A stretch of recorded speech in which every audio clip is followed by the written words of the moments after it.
What's up everybody, welcome back to another video. Today we're going to talk about my top 5 most worn shoes this off-season. If you're new to this channel, I'm a professional basketball player in Austria and I like to do shoe reviews, so make sure to hit that subscribe button if you don't want to miss any professional performance reviews. With that being said, let's get straight into it. Start with the first pair, actually my most worn pair. You can probably also tell by the condition the shoe is in. It's the Jordan 38 Low. And as you might have guessed, these are my outdoor pair. You can see the outsole is wearing off already and they are pretty dirty as well because I used them on multiple different surface types, but they are actually surprisingly still in relatively good shape. I played 2 3x3 tournaments with them as well, outdoors on plastic tile courts, and they're still holding up. And the reason why I played with them or why I like them so much is because they have an amazing cushioning setup, very comfortable. The materials are great and breathable. That's why I also wanted to play with them outdoors. In summer it gets really hot in Austria and the materials just let through a lot of air, so my feet never got too sweaty. And the fit is perfect if you have a wide midfoot, because the mesh material here on the side is so stretchy. If you have a wide foot like me, it can really stretch all the way out there without any materials pinching. So that's why I really enjoyed them. And I'm actually thinking of getting myself another pair of the lows for indoors.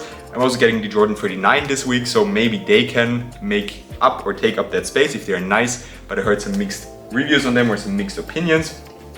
But yeah, that's it for the Jordan 38 Low. Another pair I really played a lot with. I actually have 2 colorways.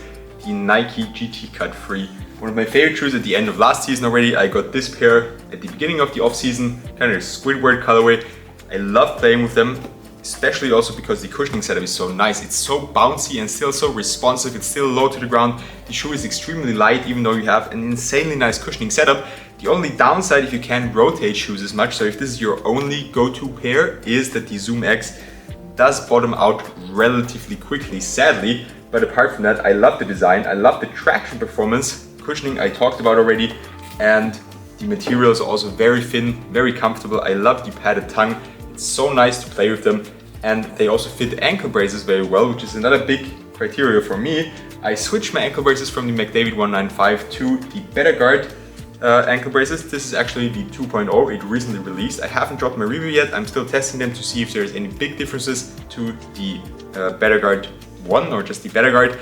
This is, as I said, an updated version, the 2.0, and essentially it works like a seat belt for your ankles, so it's really a crazy nice ankle brace, crazy technology as well. So you can see this little piston, they call it a mini piston here, it's connected to the strap, can stretch out if pulled slowly, so you have a normal range of motion in your ankle as well.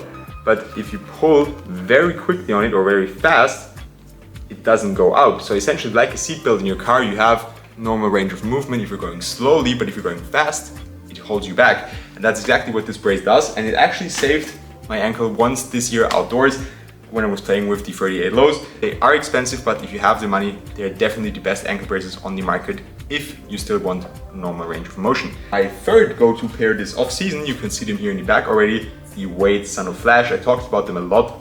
Great shoe also for outdoors.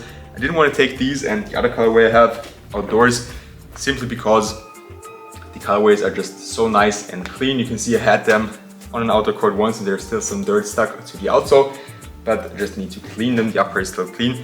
And I actually also really like everything about this shoe. Very nice low to the ground setup, great traction performance, just enough cushioning for the longer days or the longer sessions. So there's good impact protection still, and the material is also very nice, very breathable, soft. Support features are also there, so I really enjoyed playing in them.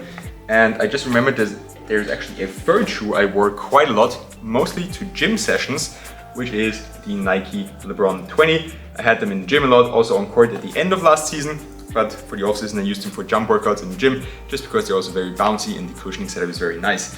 And now for my last 2 pairs, you can see them behind me right here. The first one is going to be the Nike Sabrina 2, a really dope performer. I enjoyed them a lot at the start, and after some time I'm also going to drop an updated review on them. If you haven't watched the full performance review, check it out and make sure to subscribe so you don't miss the updated review I'm going to upload soon.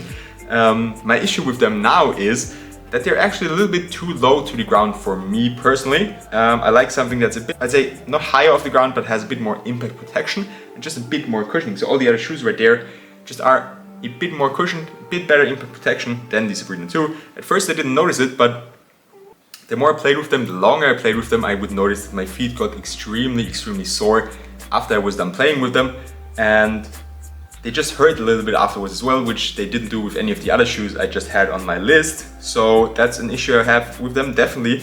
I thought of changing the insoles maybe for Victory insoles, maybe that will help.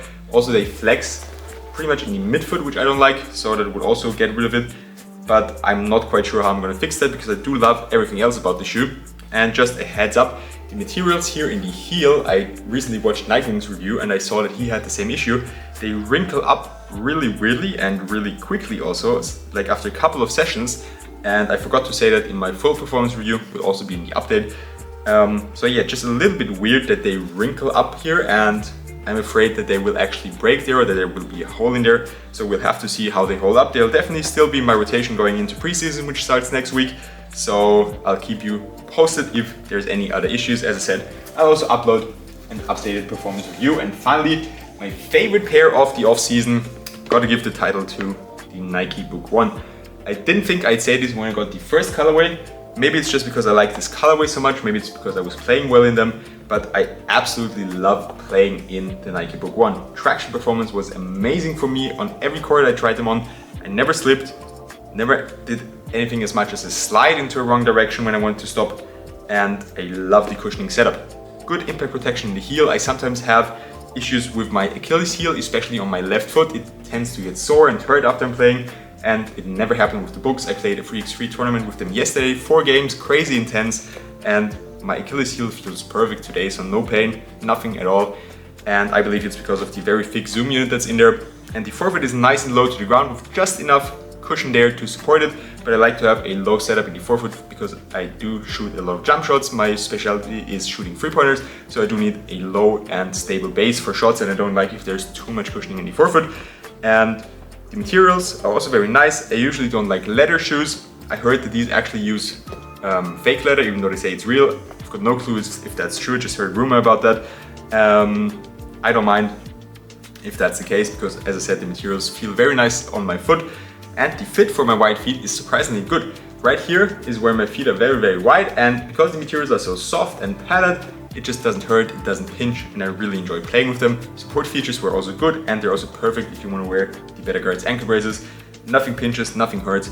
I just really enjoy playing in them, and therefore it's one of my go-to shoes. With that being said, that's all I have for you today. Make sure to leave a like, subscribe to my channel, and see you next time for more performance reviews.